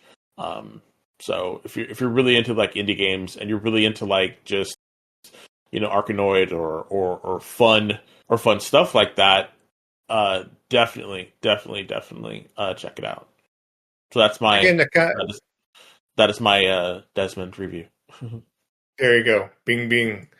Another game that kind of spoke to me a little bit. I was so surprised because I hadn't heard about the game previously. It was this game called Glacier on here. So this is being published by Playism, but it's basically a Japanese developer that's bringing this out.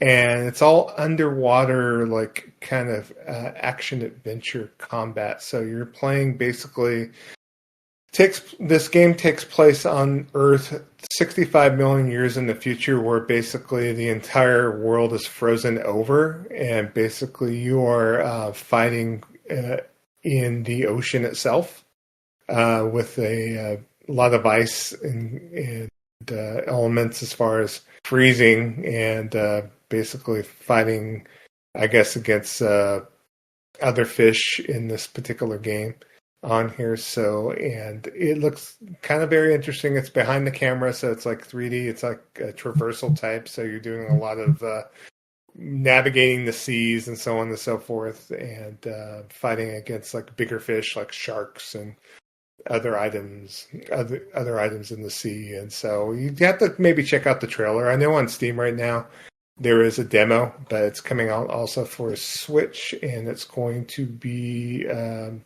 actually coming out for Switch 2, and it's going to be a timed console exclusive on Nintendo Switch 2. So otherwise, yeah, there were some other games shown, but obviously check out the Nintendo Indie World presentation. It was like about 20-25 minutes on there, and get a chance to see as far as what games are coming out indie-wise for the Switch and Switch 2. So is Glacier like Maneater?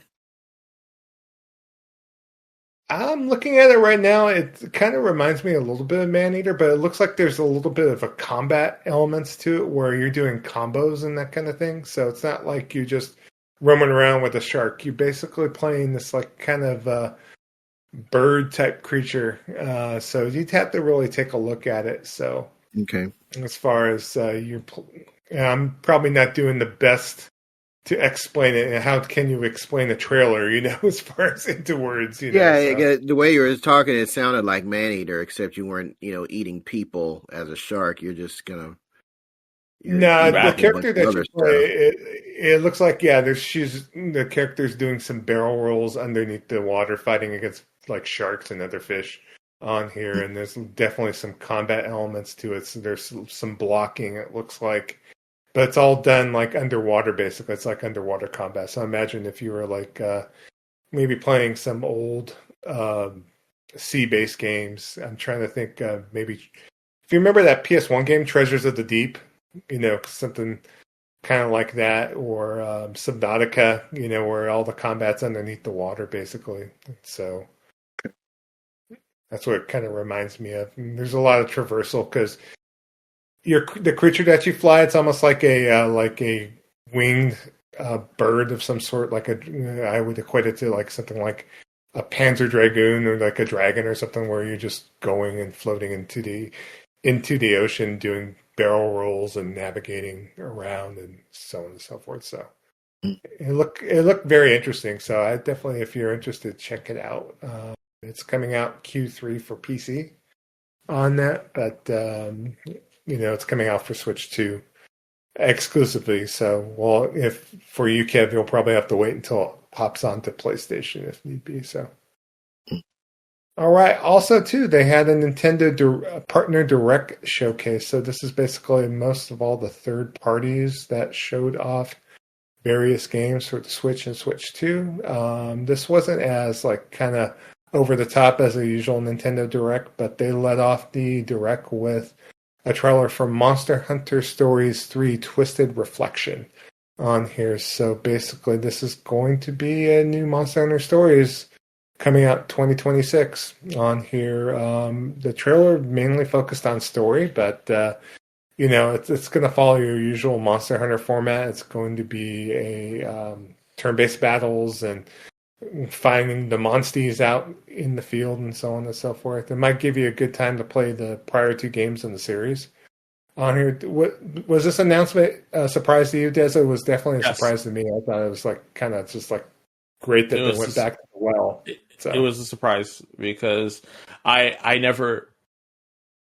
don't know how well received that game is, but I guess it's well received pretty well. I mean, hell, people are they're sitting there bringing out more, so I guess people are liking it. I enjoy it. I'm super hyped for it. I have all of them, the other one, so I'm definitely going to be buying it.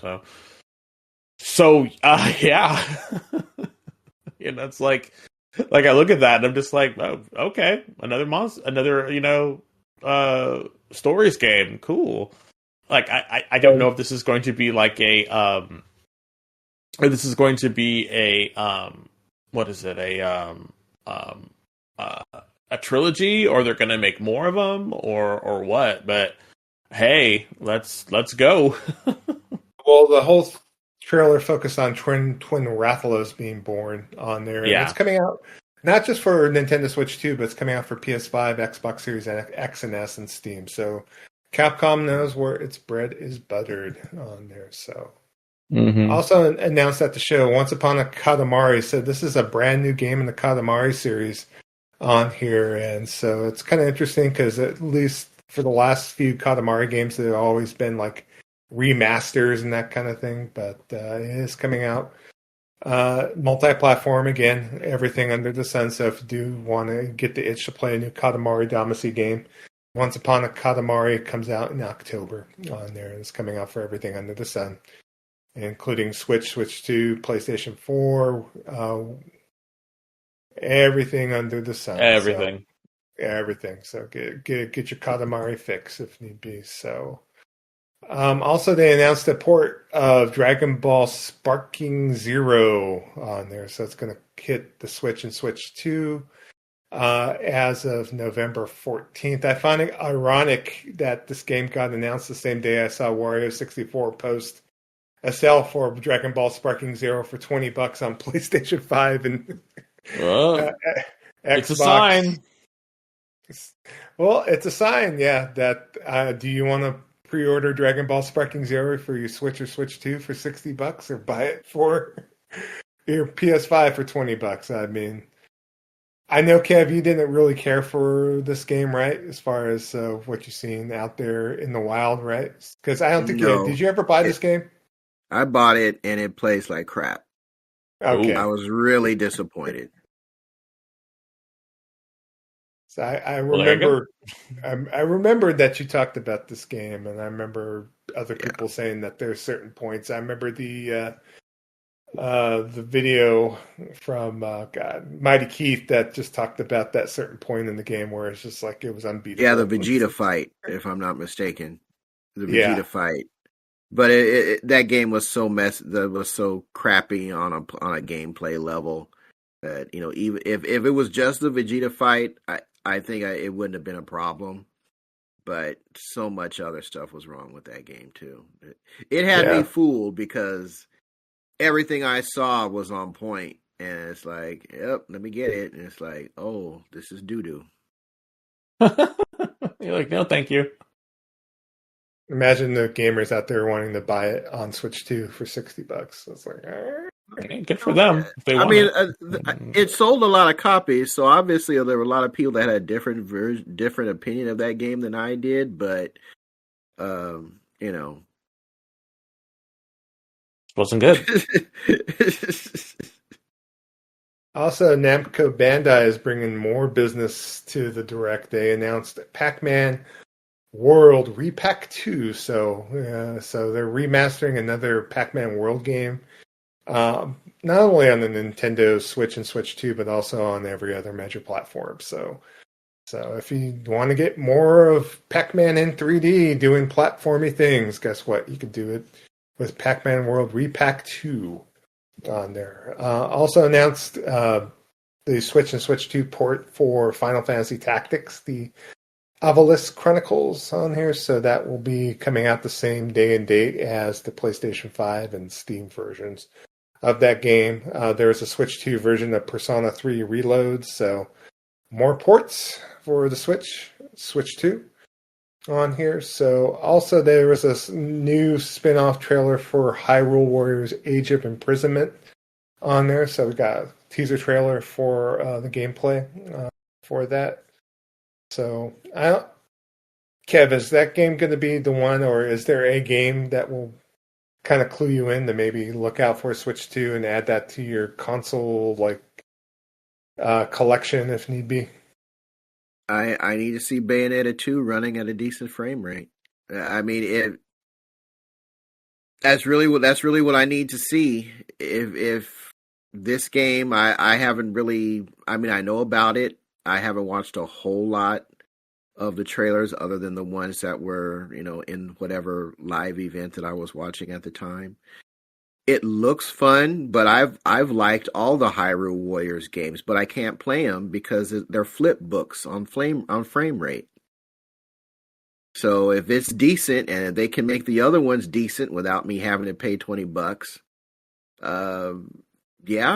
yeah, I'd probably. I mean, I'm not against the Switch 2 as a console. I mean, I don't like a lot of the things that they're doing, but I'm not like, I'm 110% against ever buying this. But I need to see some games that I actually want to play run at a good frame rate.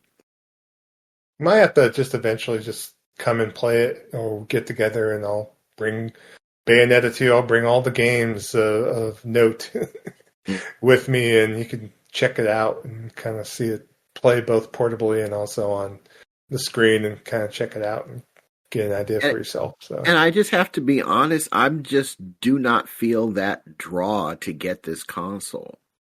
Yeah, I don't. It's like my backlog is brutal.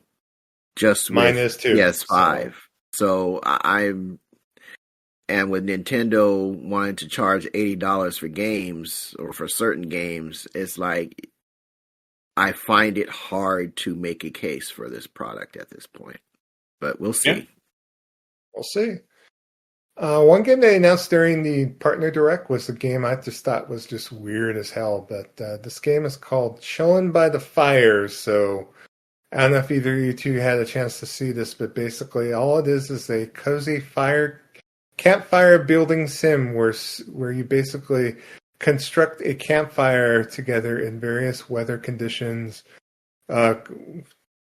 figure out what wood to use and how to make their fire burn while roasting marshmallows. So it uses the Switch 2's camera and game chat. So if you hadn't seen the trailer, imagine a floating cloud of smoke with Nemo Cubs face on it. Oh, and thanks. your other friends floating up there. So say John BT, Goonie, whatnot. Basically, it's like it was like virtually if we're all sitting together around the fire and looking at each other and talking to each other. So cool. You appear on the screen as this big ass pixelated smoke cloud. So what are you talking about? What are you doing, sir? Well, everyone was kind of joking about this game, but yeah, Chillin' by the Fire got shadow dropped last week on the Nintendo Switch 2. So okay. So, I mean, well, yay, I guess. And then last but not least, Square Enix announced a couple of new games. So the Adventures of Elliot, the Millennium Tales that I talked about earlier during my playlist, basically got dropped. I don't know if the name is exactly the best. It's like the Adventures of Elliot. I mean, it's typical Square Enix. So, and then I think also, it's fine. You think it's fine? I think it's fine. Let poor Elliot live. Got it. Then they also announced as well Octopath Traveler 0. So it's a prequel to both Switch and Switch 2. It's coming out for other platforms as well on here. So if you're a fan of the series, definitely coming out on December 4th of this year, so it'll be out and available if you want more Octopath Traveler in your life. So, all right, moving on. THQ had a showcase as well this past week, and so there were some notable games shown there. I'll go kind of cover at least some of them, at least. And you guys could pipe in if need be. They showed a new trailer for Recreation, which is the game from previous Burnout, the creators on here. So we've seen this game like numerous times over the years. This is kind of a Burnout-esque game, but you're able to build tracks, alter weather, design vehicles, and more. And it's like a big playground, basically, on there. So I was surprised that, they're still even talking about this game because it got announced like 4 years ago at this point. So I don't even remember the game. You don't even remember the game? Yeah, if you remember, they basically brought out, like, I guess, a previous game that was kind of like Burnout, but was kind of like... It was bootleg Burnout. It had no soundtrack. I have that game, bootleg actually. Burnout. Dangerous Driving is what it was. Dangerous Driving. Dangerous Driving, yes. I remember that. I have that game. Driving. So this is their next game, and they've announced this quite a few years ago. This is from Three Fields Entertainment, and it seems like THQ, they announced stuff way early, and then you're kind of holding the bag waiting for some of these games to come out. So also shown during the THQ showcase was Wreckfest 2. So Wreckfest 2 is coming out soon in early access on Steam on here, and for us poor console flebs, we're going to have to wait a little bit, so I'm fine with that. I'm kind of fine with that too. Kind of let them do what they need to do. Right now, Wreckfest 2 is out on Steam, so you could buy it for $30 early access. And the thing about Wreckfest is I originally bought it on early access way back in the day, like 2015. So did I. think is when I bought it, yeah. And it took a while for them. I didn't even think they were going to come out with a 1.0, and they eventually did. So I am keeping an eye on this. I'm not going to be buying it on Steam, but I'll see when it actually does come out, So it's been out, actually, the early access since March of this year. So let's see as far as what's going on with that. Now, another game that just got announced was a remaster of a action RPG. A Sacred 2 remaster is coming out. Oh my god! For PC and console. So Desmond loves this game. In fact, this is his top choice favorite. It's my favorite game ever. So imagine if you played like a Diablo-esque action RPG, and imagine the top of the top of the toppest tier. This is Sacred 2, Fallen Angel Sacred 2, and it's being remastered now for both consoles and PC. So I'm burning Desmond's soul with every mention of this, because this is a game that me and him played back in the day on the 360, PS3 era, and it was kind of a janky-ass action RPG, but I tend to... I glommed onto the game pretty well. I really liked it. Pretty hardcore. Joe was in it to win it. He was like, oh, this is so good. I'm like, Joe, calm down. He's like, no, you don't understand, Desmond. It's so good. And I'm like, okay, sir. Like, calm down. It is good. No. It's been a running joke now, because I keep mentioning Sacred 2, and Desmond's like, no, I want to go back and play Sacred 2. What are you talking about? The sad thing about it, though, is I probably will end up playing it with him. Because even though I talk a good game, the game was fun. Like, I did have some pretty good times with playing with him in that game. It's just so janky, and it was janky back in the day. So my hope, above all hope, is that it actually is good. It's like, oh wow, this is actually, because THQ Nordic is supposedly doing all of this crazy ass stuff to it to make it like super degradist. So I'm like, okay, THQ Nordic, let's see what you've got here. Let's see if you're gonna stand good on your word. So on that aspect, I'm kind of happy to see it. I'm not gonna lie. Like I'm happy to see it, but overall, I'm just like, ooh, I don't know, fucking, Sacred 2, ooh, Is this one of those the jank gives it character type games? I mean, that's one way to say it. Yes, that's one way. Okay. Like, oh, it's janky. It's so cute. It's like that.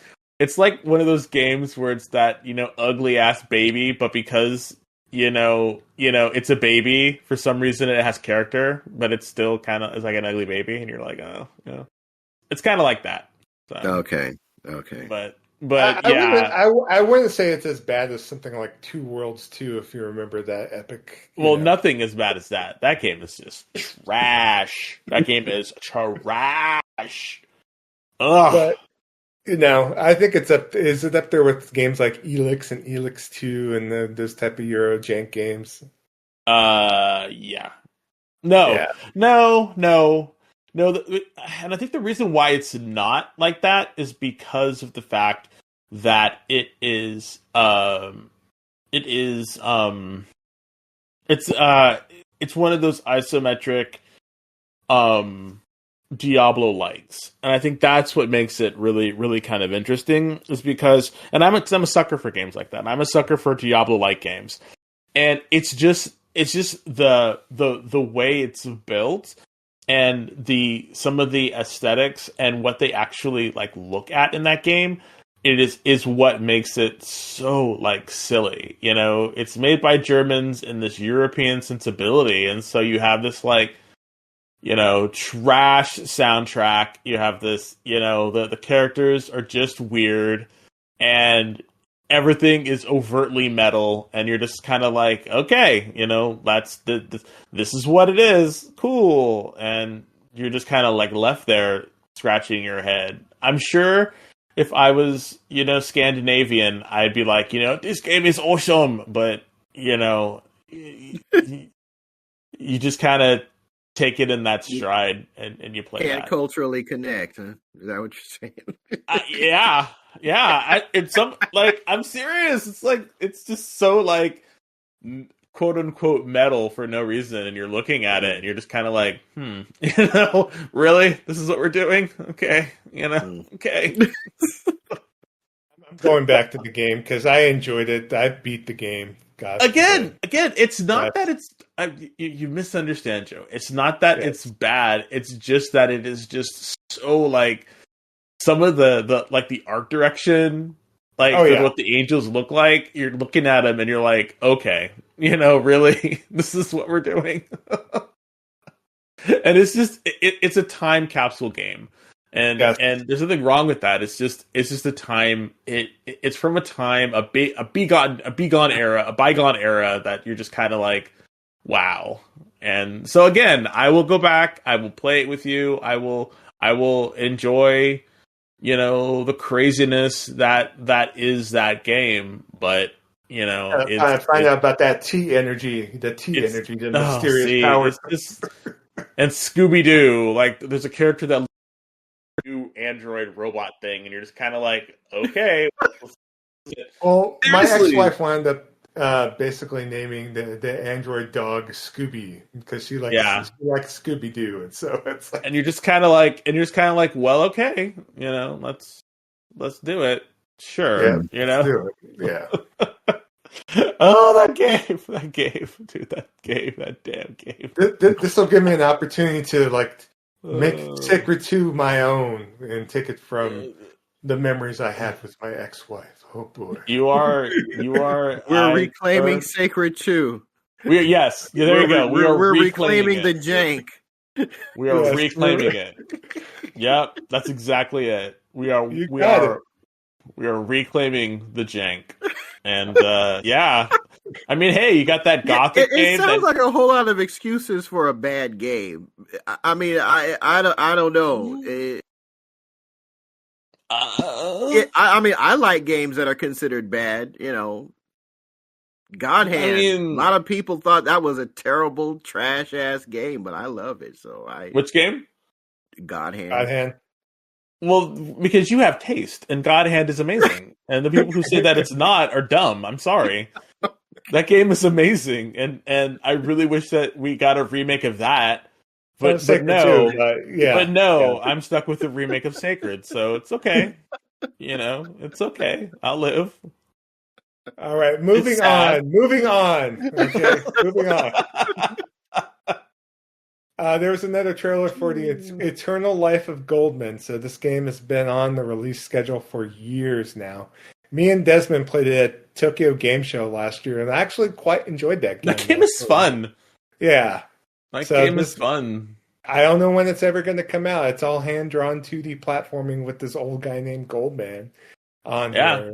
And he has a cane. He has a cane, yes. Yeah, the cane.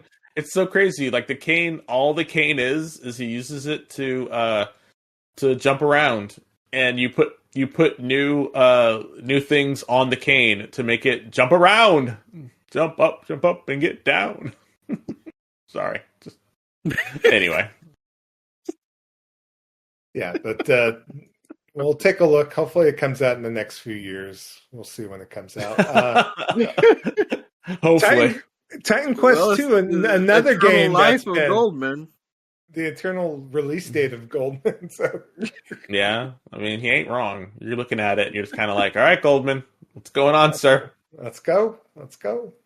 Oh, another game that did go finally is Titan Quest 2. It got released onto Steam into early access. So there's like about 40 hours of gameplay with it right now. A lot of people were happy that it got released in early access and they're enjoying the game right now. Mm-hmm. It's not the full game though, but it's an opportunity to buy the game cheaper and at least get a little taste of it. It is, just in case if you're used to like playing on controller, it is playable on controller on Steam. So, but right now on early access, it was at least available on sale for like I think $22.49, but went back to its regular price of $29.99. I can't wait for this game to hit, but with yeah. Wreckfest 2, it's like I'm probably gonna wait to buy it on console. I don't know if you're the same, Des, or if you want to check it out on PC I really wish it came out on console. Like that was my hope for the whole situation. Is I had hoped that it would be early access on consoles, and the fact that they're waiting just makes me sad. So I would have loved for it to have been early access on consoles. If it was early access on consoles, I would have bought it, like hands down. I would buy it too. Yeah, just no. Yeah, but I'm thinking of actually buying it just on PC, but we'll see if I decide to do that. If you buy it on PC, I'll probably end up buying it with you. Seriously, and I'll play it. Yeah. I'll play it on PC with you. Like that, I am so ready for that game. It's no joke. It's no joke. I'm so ready for that game. So just if you come up to be like, hey, I'm ready to buy this on PC, I'll be like, all right, let's go. But the problem with it though is I hear that it takes up it's a hog right now. Like it takes up a lot to play it. So I don't know if that's the case, but from what I understand, it's pretty big. So I'm not sure if it runs on Steam Deck or not. I don't know. So if we could get it to run on a Steam Deck, then yeah, I'll do it. But all I know is that it might not work. So just FYI.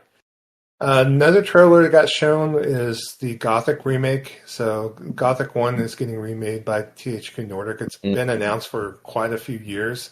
What they did do after this particular event is that they dropped a demo of Gothic 1 onto every platform, including PlayStation, on there. And actually the demo is going to feature a prologue that's not going to be in the main game itself on here. So this is actually a preview of the Gothic remake if need be. So I think this might be up your alley, Des, on here. Probably.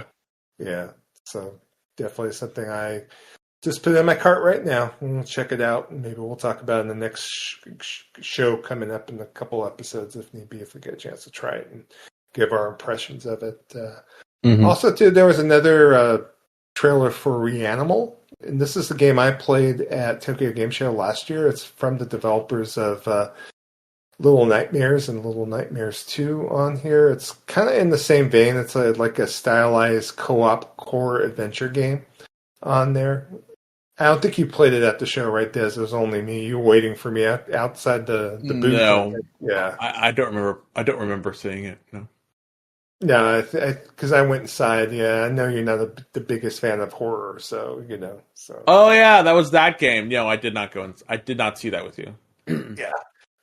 But I actually enjoyed what I played. I was playing off of a development build, like off of a PC. So it's like if you like Little Nightmares and kind of like that type of gameplay, they kind of basically they went in and they wanted to work on this game versus doing Little Nightmares 2 and 3 because that IP is owned by Bandai Namco. So that's basically what happened with that. So, and also too, they unveiled 2 new games on this THQ showcase. So Fate Keeper was the first new game that got shown. Fate Keeper is a kind of crazy looking fantasy RPG, but it's all in first person. So from what people saw of the trailer and what they've seen, it kind of reminded them of Dark Messiah of Might and Magic because of the combat. So it was kind of compared to that game. And that game was kind of a unheralded gem, if need be. You know, not a lot of games, especially RPGs, come out in a first-person perspective on here. So it's an action RPG at that. So, and from what I saw of the trailer, I don't know. I think I know, Des, you kind of were against first-person perspectives in your past, but this actually might be something to me that might kind of be up your alley. I don't know if you had a chance to take a look at the game at all yet or not, but no, I have not, unfortunately. Yeah, so I need to go back and look at the THQ Nordic because they're really kind of like, in my opinion, they're really kind of doing a lot of really cool stuff. And I know people are going to say, "Oh, but it's all old stuff that they're just kind of like repackaging and bringing it back," and I'm like, "That's fine for right now. You know, I'm cool with that. You know, I actually really kind of enjoyed that stuff. So I just wish they would like announce stuff and have more of a release cadence for the stuff and not announce it so early in development. Because then you're sitting there worrying, you know, thinking waiting, like, okay, waiting for this game to come out, you know. So. Yeah. Okay, I can understand that too. Yeah. All right, and then last but not least, their last announcement on that particular showcase was Darksiders 4. So Darksiders 4 is going to be a new mainline Darksiders title. It's coming out from Gunfire Games, so it's the same developers of Remnant and Remnant 2 on here, and they're working on a new Darksiders. So Darksiders 4 is going to be a 4-player game, so it's going to feature all 4 horsemen. And you'll get to choose which one to play as. It features combat, traversal, puzzle solving, and a rich post-apocalyptic world on here. The teaser doesn't give much information beyond that, and there's no release date. But it is going to be available for PlayStation 5, Xbox Series X and S, and PC. So, and I know the plotline's supposed to resume right after Darksiders 1 on here. So, and I know all 3 of us have played Darksiders games of some sort, and it's kind of history. So are you either of you two down to go back to the world of Darksiders again? I am. I thought it was fun. Yeah, I'd be interested. Yeah, I'm interested too. I played the first 2. I never finished the second one. I didn't play the third one. And I didn't play that one where it was the overhead where you had the guns and war. Genesis. And yeah, Genesis. I didn't play Genesis. That was Genesis. But I really liked the first one a lot. So, yeah, I'll give 4 a chance. I probably at some point should go back and play the others. I'm thinking about doing as well, maybe even just doing an entire playthrough of the first 3 games, mainline games, and then going on from there to play more Genesis. Me and Des were playing Genesis for a minute, and I really liked what I played when we were playing it, but it's just... always the new shiny. Always the new shiny. Always the new shiny. Yep.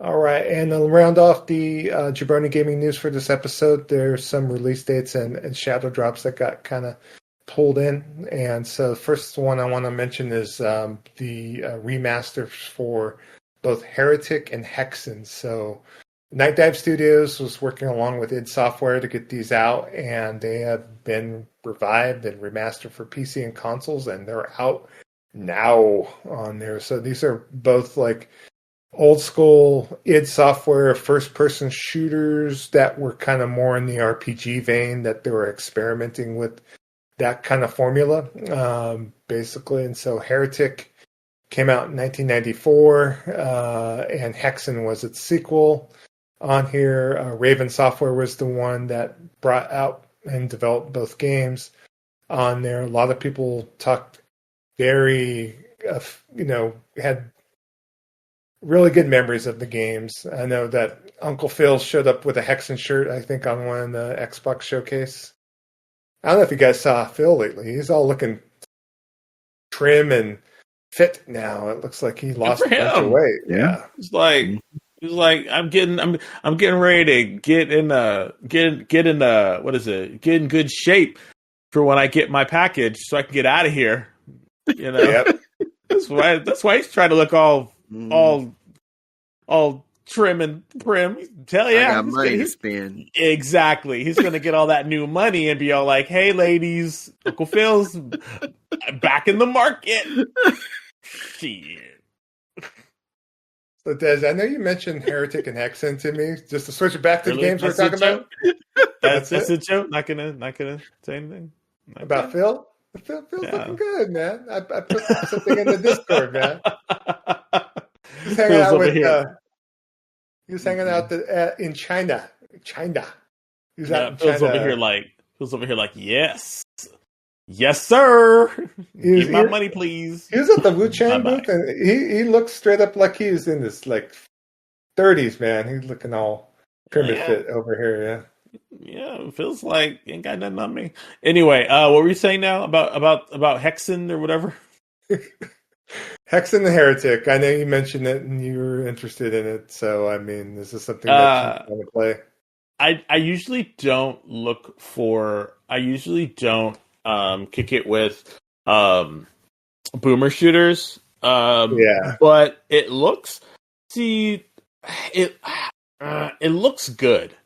If I'm able to get it on a sale, that looks like a game that'd be really kind of fun for like the Switch, because you could play that in handheld while you're sitting on a train, or even on the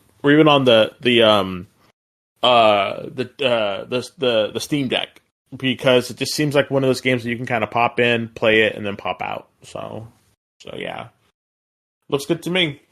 Good deal. Also, too, announced Demon School finally has a release date. So this game, me and Des have been seeing at numerous forever. So this is a strategy RPG, kind of similar to Persona, but basically it's coming out for everything under the sun. It's coming out September 3rd. So finally coming out. So we'll see that when it comes out. We'll probably see it at PAX. So we'll let you know. Virtua Fighter 5 Revo got an announced date for consoles. So World Stage is coming out on October 30th for PS5, Xbox Series, and PC, and later for the Switch 2. On here, if you happen to own the Steam version, you'll get an automatic update to this version. If you happen to own a previous copy of Virtua Fighter 5 on console, you'll get a half-price discount to upgrade to the Revo World Stage version. On there, Kid, did you see any Virtua Fighter while you were at Evo? I wasn't sure if you paid attention to it at all or anything like that. They had a booth there, but I think there was a developer discussion. I didn't pay too much attention to it. I think they announced Revo or mentioned Revo.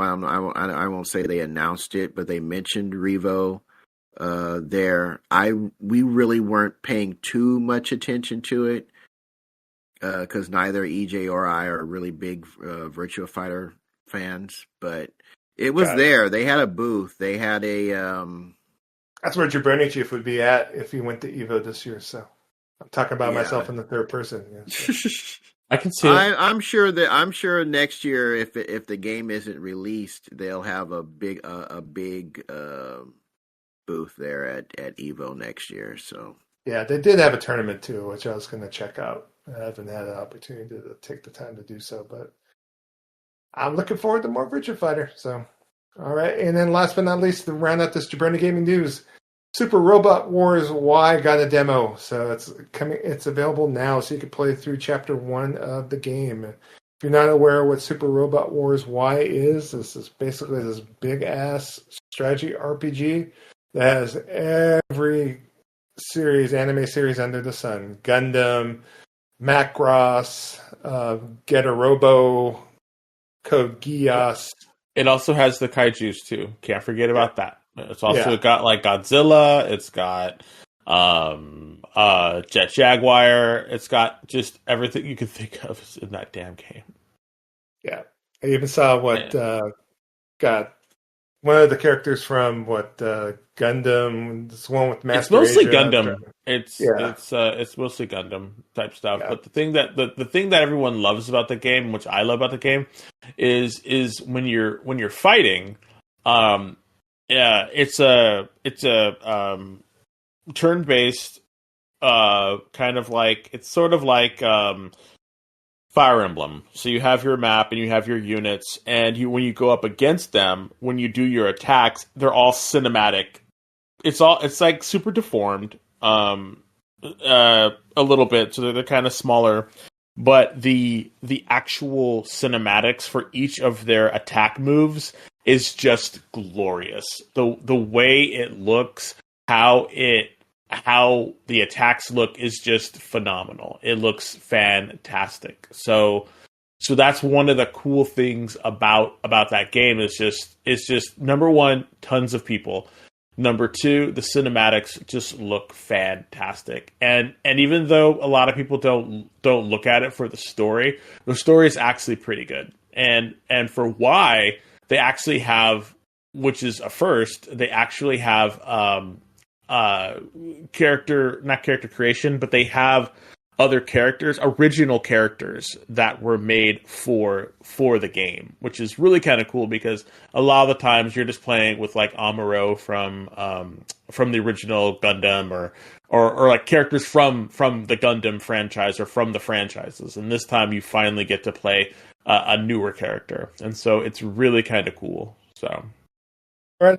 This is the first Super Robot Wars game that's actually being released on console day and date, both on the Switch and also on the PlayStation. So if you want to get the Ultimate Edition, it's a hot $119.99 for the digital version with all of the DLCs, all of the premium soundtracks, Ultimate Edition bonuses, Deluxe Edition bonuses, and all that business. So I think me and Des could probably look to buy a Asian physical and add it to the collection. That's what we're going to be doing. So probably, yeah. That is the Jabroni Gaming news for this chunky episode. All right, thanks for that info, sir. Game night. So we're going to be posting our game night notices on Blue Sky. We're going to try and give our listeners at least a 24-hour notice. I'm going to assume the better way would be to, and we're going to be doing that on Discord and Blue Sky, but feel free to check out the game night section on our Discord. And you might be asking, well, how do I do that? Well, you just head over to Blue Sky and you look for @GamingVessels, GamingVessels. Click the link in the bio and you're in. We got no merch to hawk, and we have no Patreon tier list to pay for. We just ask you to be a decent human being, likes talking about and playing video games, and I think you'll have a jolly good time aboard the good ship Gaming Vessel. So we're going to, like I said before, we're going to try and give folks a 24-hour notice before the actual game night to try and give folks an opportunity to jump in.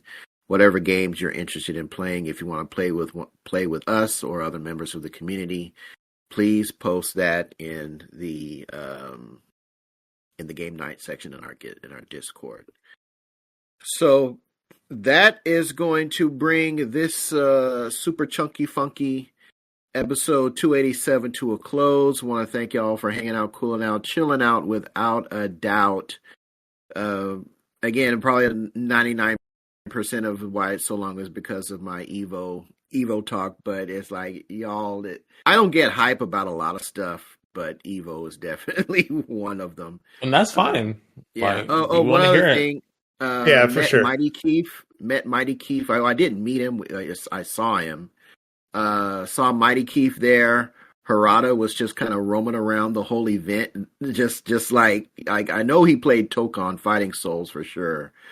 So he was just kind of roaming around, and there was like a R&B group that I'd never heard of that EJ really liked that was there. So there was some celebrity folks just kind of walking around and just enjoying. You should have said, "Hey, Mighty Keith, I like your stuff." He probably would have liked it. Yeah, he did. I saw a follow-up video when he got back from Evo. He said he took a lot of pictures, and he's, I was waiting to, I was in line. Me and EJ were in line for Tokon, and I think he was part of the press people. Oh, okay. Because they set aside 1 or 2 kiosks for press people. And he was one of the folks that was able to play and have like a member from ArcSys kind of explain the game and walk him through, answer questions, that type of deal. But yeah, we definitely saw him there, so that was pretty cool. It seems hella chill. Yeah.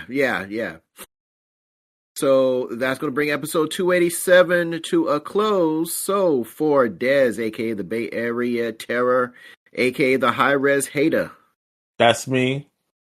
A.K.A. the Cat Daddy, A.K.A. that Gamer Stepdaddy, and for Trader Joe, A.K.A. Jabroni Chief. Yeah.